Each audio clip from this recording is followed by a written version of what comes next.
Et bana bongolo ouais. Au moins c'est pas inyama. C'est pas possible. On me dit, on se rappelle le wana. Non, non, na commis. Alors, bongolo ouais. Bato Bazara à l'époque, bah na moi été.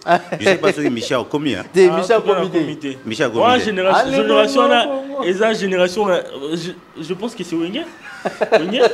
Très bien. Alors, Tika Wesobo Saloba, Oyemite, Vanaki bien. HP, les lots 4 et PSTV dans ma belle, donc tout le bel avenue Bongolo, qui est dans un état de délabrement très très avancé.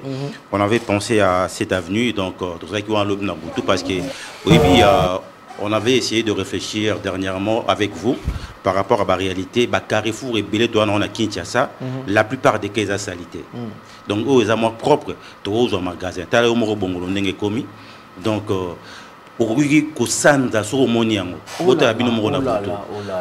donc, quelque part, alors, la toilette publique, ils ont rond-point, ils ont Carrefour, ils ont relié, ils commune et Belé, les gars. La toilette, on ne sait pas. Ils ont toilette, tu as la foule.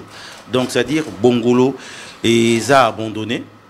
Et niveau et salité, on était là ailleurs, mais qui était Bongolo?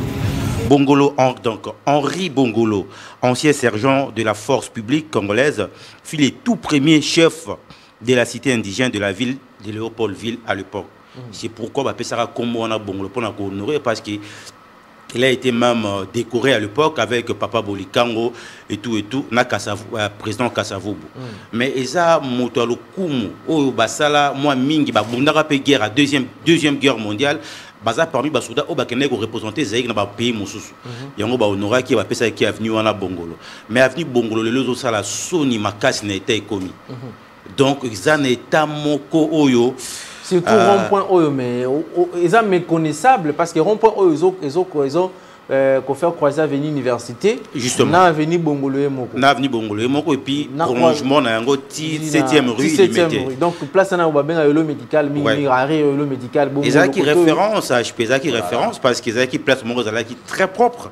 Na bateau ba aucun délimité parce que il faut dire que pendant aucun rond-point on a que des grandes avenues, notamment boulevard Lumumba et puis avenue Bongolo, Nandela Université.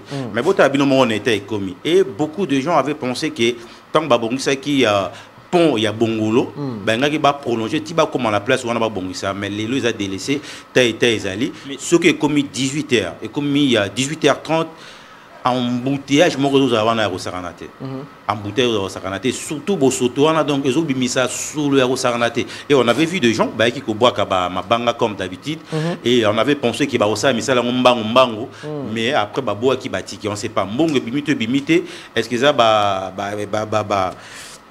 entreprise et ça la marana le mbango ceux qui marchaient mon on sait pas mais la population est bien posé là qui va bon ça alors monsieur ouais yozo le gars tout côté on a déjà ma boulou na ba salité bani déjà côté à université et baneka ya université Kimbangi vous êtes déjà côté à yolo médical wana et bani vraiment côté non même pas kimbangiste et bani vraiment université côté tant aux autres arrêt Mabaya. Ok. Mon université déjà ma boule zo banda déjà na ba salité. Justement, maintenant tout l'accès d'abord on a Carrefour parce que ils ont référence. Bongolo wana donc ta bois qui Bongolo oui. Donc ils ont référence. Un grand hôpital aussi qui est là juste là en Yolo médical.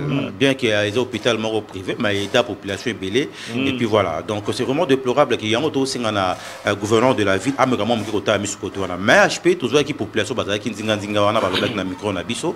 Mais na tango solo là tout côté na likama accident monene sa magiwana kana moment to sala biso loba te image loba boyo kanenge population ba loba ki bazanzinga nzinga et bota l'accident sa magiwana sur place boyo ka comment est-ce que les kana qui pito ozonga juste après pendant clôturer Kombonani papa Luyalo d'abord tant que doyen nous au mon avenir Bongolo nenge comme au mon qui est bien to epebi makasi mo yo ba konti ba comment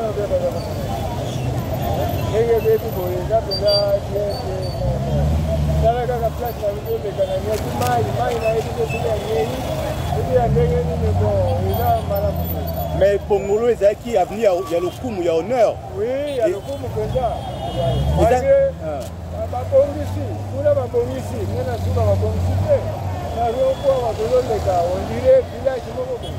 A conséquence des années. Conséquence, les années, ils ont créé un embouteillage. L'embouteillage doit passer à ma colo. Moi, je les ai bien fait. La caméra, c'est bon, il y a ma colo, de la caméra. Donc, ça les fonds, pas bon, ça bon. Merci beaucoup, papa. Oh, merci. Bonsoir, Boni. Kimi Ali, comment alors, yo ça la rentrée là au Kaka. Maintenant, on va bongolo, mon on est né commis. Et bani au bon.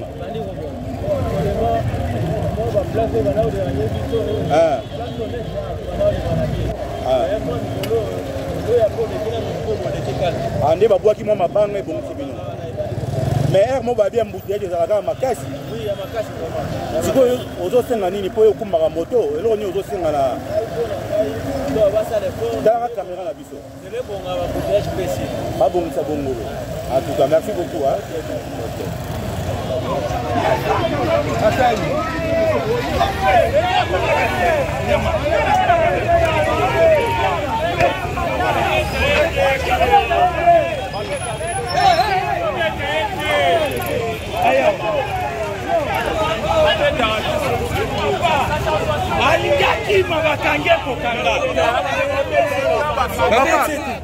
Papa la papa yaka zela les achats PS TV vana vana muke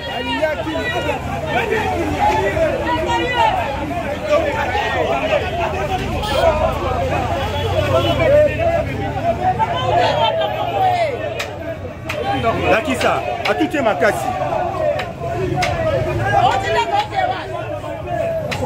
papa comment on va nous